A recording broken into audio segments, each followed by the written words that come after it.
தனுசு ராசி மற்றும் தனுசு லக்ன அன்பர்களுக்கு ஆகஸ்ட் 26ஆம் தேதி உங்களுக்கு 7ஆம் வீட்டில் புதனுடைய மிதுனத்தில் செவ்வாய் பெயர்ச்சி ஆறார். அவர் 45 நாள் அங்கே இருப்பார். இது ரொம்ப ரொம்ப ரொம்ப முக்கியமான பதிவு உங்களுக்கு. ஏன்னா 7ஆம் வீடு அப்படின்றது யாரெல்லாம் நீங்கள் ஏற்ற மாதிரி சந்திக்கிறீங்களோ அத்தனை பேரும் 7ஆம் வீட்டுக்குள்ளே வந்துடுவாங்க. ஃபார் எக்ஸாம்பிள் சிம்பிளாக சொல்கிறேன், நீங்கள் ஒரு ட்ரெஸ் வாங்க போகிறீங்க, மேபி ஒரு சுடிதார் டாப்ஸ் ஒரு டிஷர்ட் சிம்பிளாக வச்சுக்கோங்களேன். இப்போ நீங்கள் அனலைஸ் பண்ணி எங்கே போகணும், எப்படி வாங்கணும் அப்படின்லாம் பிளான் பண்ணி நீங்கள் போகிறீங்க.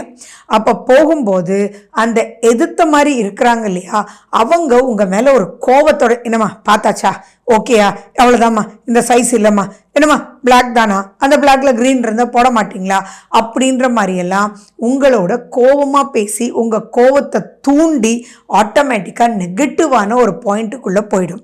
இப்போது அந்த எடுத்து போடுறவன் உங்களுக்கு சொந்தமும் இல்லை பந்தமும் இல்லை, ஆனால் அங்கே ஒரு இரிட்டேஷன் கிரியேட் பாச்சுங்களா, அந்த இரிட்டேஷன் பீரியடு தான் இந்த 7ல் செவ்வாய் இருந்தா. பொதுவாகவே தனுசுக்கு 7ல் செவ்வாய் சுய ஜாதகத்தில் இருந்தாலே மிகப்பெரிய பிரச்சனை தான். வாழ்நாள் முழுக்க போர் போர் போர்.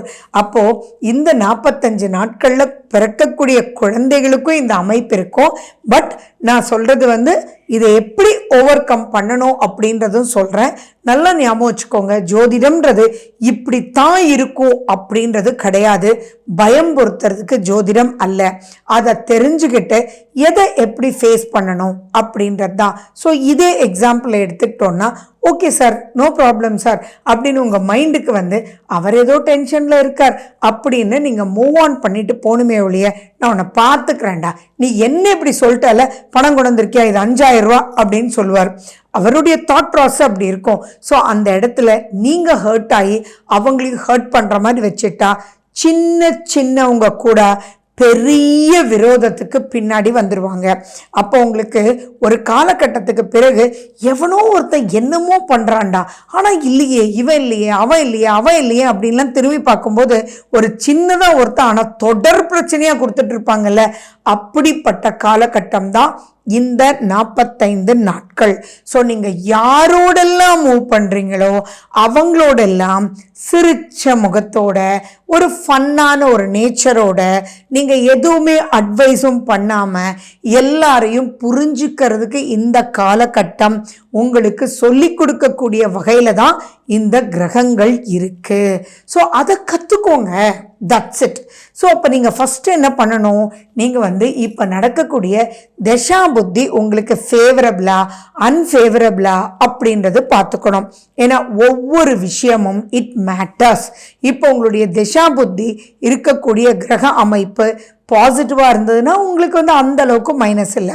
ஏன் உங்கள் சுய ஜாதகத்தில் புதன் நல்ல பொசிஷனில் இருக்காரா பாருங்கள், செவ்வாய் நல்ல பொசிஷனில் இருக்காரான்னு பாருங்கள். அப்படின்னா இது ஈஸியாக மேனேஜ் பண்ணிட்டு வந்துடலாம். ஆனால் அதெல்லாம் இல்லை அப்படின் போது அக்கப்போர் போர் அப்படின்றது இருக்கும். அப்போ அந்த போர் வெல்லும் ரகசியங்கள், யூகங்கள், யுக்திகள் அப்படின்றதெல்லாம் இப்போ உங்களுக்கு வேணும். நம்ம பண்டைய காலத்தில் இந்த ஒரு ஷேப்பில் வராங்க, அதனால இந்த வியூகம் இரு அப்படின்றதெல்லாம் நம்ம படிக்கிறோம் இல்லைங்களா. நாகத்தில் வந்தாங்க, கருடா நாயுடு அப்படின்றதெல்லாம். இந்த டாக்டிக்ஸை தான் நீங்கள் ஃபாலோ பண்ணணும். அதை விட்டுட்டு அந்த டாக்டிக்ஸில் எந்த ரூபத்தில் நீங்கள் மிஸ் பண்ணாலுமே பெரிய பெரிய பிரச்சனையில் மாட்டிக்குவீங்க. கவர்மெண்ட் சம்மந்தமாக இருக்கக்கூடிய எந்த ஒரு விஷயமும் இப்போ நீங்கள் கேர்ஃபுல்லாக இருந்து முடிவெடுக்கணும். தள்ளி போடுங்க. அதே மாதிரி இப்போ இன்னொரு விஷயமெல்லாம் தனுசு ராசி தனுசு லக்ன அன்பர்களுக்கு இருக்கும். இதுக்கு முன்னாடி யாரையாவது சந்திச்சிருப்பீங்க, யாராவது உங்களுக்கு நல்லது பண்ணாமல் இருந்திருப்பாங்க, அவங்களுடைய எதிரி உங்ககிட்ட வருவாங்க.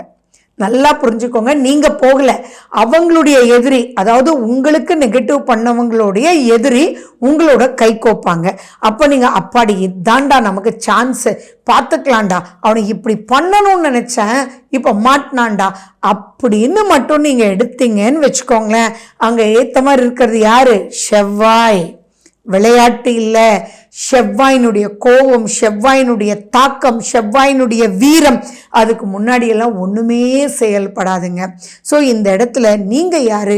உங்களுடைய ராசிநாதன் குரு, அவருக்கு செவ்வாய் ரொம்ப நட்பு. அப்போ நீங்கள் என்ன பண்ணணும்?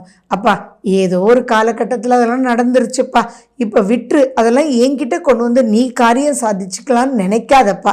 அந்த மனோநிலையெல்லாம் முடிஞ்சிச்சு. இப்போ நான் ஒரு வளர்ச்சியை நோக்கி போயிட்டுருக்கேன், இதுக்குள்ளே வந்தால் எனக்கு டைம் வேஸ்ட் அப்படின்றத அவங்களோடு இருந்து விலகுதல் வேணும். நீங்கள் மட்டும் உள்ள மாட்டிட்டீங்கன்னா அனைத்து கெட்ட பழக்கங்களும் இப்போ வந்துடும். அதே மாதிரி உங்களுக்கு தான் அது எல்லாமே மைனஸ் ஆகுமே ஒழிய, இவங்க தான் சொன்னாங்க அதனால தான் இப்படி பண்ணேன்னு சொல்லி மொத்த குற்றச்சாட்டும் உங்க மேல வந்து கடைசியில் அது ஏண்டாப்பான்ற மாதிரி வாழ்க்கையில மறக்க முடியாத இன்னல்களுக்குள்ள நீங்க வந்துடுவீங்க. அதனால தான் இது சத்ரு நாசன காலம் அப்படின்னு சொல்றது. அப்போ இப்ப சத்ருன்றதே இந்த 45 நாட்கள் நீங்க யோசிக்கவே கூடாது. யார் வந்தாலும் சரிப்பா, நீ உன் வழியில பார்த்துக்கோ, தயவு செஞ்சு இது சம்பந்தமா என்கிட்ட வந்துடாத அப்படின்னு சொல்லணும்.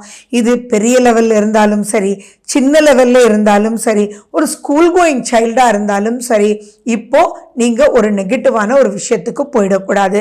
இப்போ நீங்க வீடு சம்பந்தமா, உங்களுடைய வாகனம் சம்பந்தமா எதுவாக இருந்தாலும் ஒரு டிலே இருக்கும்.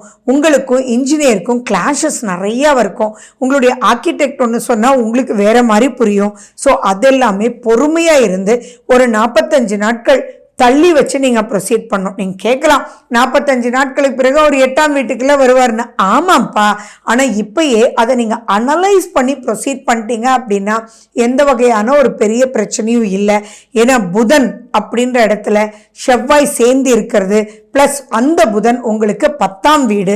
அப்போது அந்த இடம் எப்படி இருக்குன்றதை மட்டும் பார்த்துக்கோங்களேன். ஸோ இது ரொம்ப ஒரு டார்ச்சரான பீரியடுங்க. ஸோ புதுமண தம்பதிகள் ரொம்ப கேர்ஃபுல்லாக இருக்கணும். மேபி ஒரு 2-3 வருஷம் ஆயிருந்தா கூட, ஏன் ஒரு 10 வருஷம் ஆயிடுச்சு, 30 வருஷம் ஆயிடுச்சுன்னா கூட திடீர்னு சீறி எழுந்துச்சு 2 பேரும் கீரியும் பாம்புமா சண்டை போட்டுக்குவாங்க இல்லையா, அதெல்லாம் இந்த காலகட்டம். ஸோ கணவன் மனைவின்ற பந்தம், அன்பு, அரவணைப்பு, புரிதல், சண்டை போட்டுக்கிட்டாதாங்க உண்மையான கணவன் மனைவி. ஆனால் அது பெரிய லெவலில் போயிடக்கூடாது. அதுக்கு பின்னாடி அன்பு, உண்மைன்றது ஒன்று இருக்கணும். அவங்களுக்காக இவங்க வாழணும், இவங்களுக்காக அவங்க வாழணும் அப்படின்றது தான். இல்லைன்னா இது மிகப்பெரிய பிரச்சனைக்குள்ள எடுத்துட்டு போயிடும். மேலும் நீங்கள் இந்த பீரியடை ஈஸியாக நகட்டுறது அப்படின்றது ரொம்ப கஷ்டம். மணி ஃப்ளோலையும் நிறைய நிறைய நிறைய விரயமாகுங்க. ஸோ எந்த ஒரு சாட்சி கையெழுத்து, எந்த ஒரு ஹேஸ்டி பிலீஃப், அதாவது திடீர்னு வர்றவங்களை நம்புறது, திடீர் யோகத்தை நம்புறது அப்படின்றதெல்லாம் கொஞ்சம் கூட வேண்டாம். மனசளவில் தப்பாக நினச்சிக்காதீங்க. இந்த வார்த்தையை யூஸ் பண்ணுறேன்னு உங்களுக்குள்ளேயே ஒரு திமிரு, கிடைச்சதுடா சான்ஸு அப்படின்றதெல்லாம் இப்போ தோண வச்சு அந்த தோன்றுதலுக்குள்ளே நீங்கள் போய் சிக்கிறீங்களா இல்லையா அப்படின்றத செக் வச்சு பார்த்துட்டு இருக்கார். அப்போ அந்த தோன்றுதல், ஈகோ, எனக்கு அப்படின்ற வார்த்தையே வேண்டாம். எவனையோ பழி வாங்கிறதுக்கு நீங்கள் தேவையில்லைங்க. வாழ்க்கை அப்படின்றது சும்மா இருந்தாலே ஸ்மூத்தாக போகிறது கஷ்டம். அப்படி இருக்கும்போது உங்களுடைய ஸ்ட்ரென்த்தை பாசிட்டிவான விஷயத்துக்கு காமிங்க. நெகட்டிவான விஷயத்துக்கு காமிச்சிட்டிங்கன்னா ஏற்ற மாதிரி இருக்கிறது செவ்வாய்ன்றது மறுபடியும் மறுபடியும் ஞாபகம் வச்சுக்கோங்க, அது தும்சம் பண்ணிடும். ஸோ இதுலேருந்து நீங்கள் வெளியில் வர்றதுக்கு உங்கள் ராசிநாதனை கையில் பிடிச்சிக்கோங்க. குரு பகவானுடைய பிரார்த்தனைகள் பண்ணுங்க. சாந்தமான உணவுகள் நீங்கள் நிறைய எடுத்துக்கோங்க. காரத்தை குறைச்சிக்கோங்க, புளியை குறைச்சிக்கோங்க. எந்த ஒரு பாயிண்ட்டும் take it easy policy, okay policy, least bothered policy அப்படின்ற ஒரு விஷயத்தை நீங்கள் பின்பற்றினீங்கன்னா இந்த 45 நாட்களை ஈஸியாக கடந்துடலாம். ஏன்னா அடுத்த 45 நாட்களும் நீங்கள் கேர்ஃபுல்லாக கடக்கணும். ஸோ விளையாட்டு இல்லை. ஸோ நெகட்டிவ்க்கு அஸ்திவாரம் போற்றாதீங்க தனுசு ராசி, தனுசு லக்ன அன்பர்கள். ஓகே, தெளிவாக புரிஞ்சிருக்கும்னு நம்புகிறேன். உங்களுக்கு இது சம்மந்தமாக எந்த டவுட்ஸ் இருந்தாலும் நீங்கள் தாராளமாக ஒரு அப்பாயின்மெண்ட் வாங்கிட்டு வரலாம்.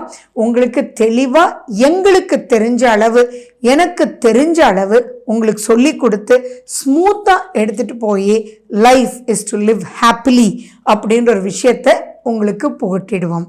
ஓகே, நன்றி, வணக்கம்.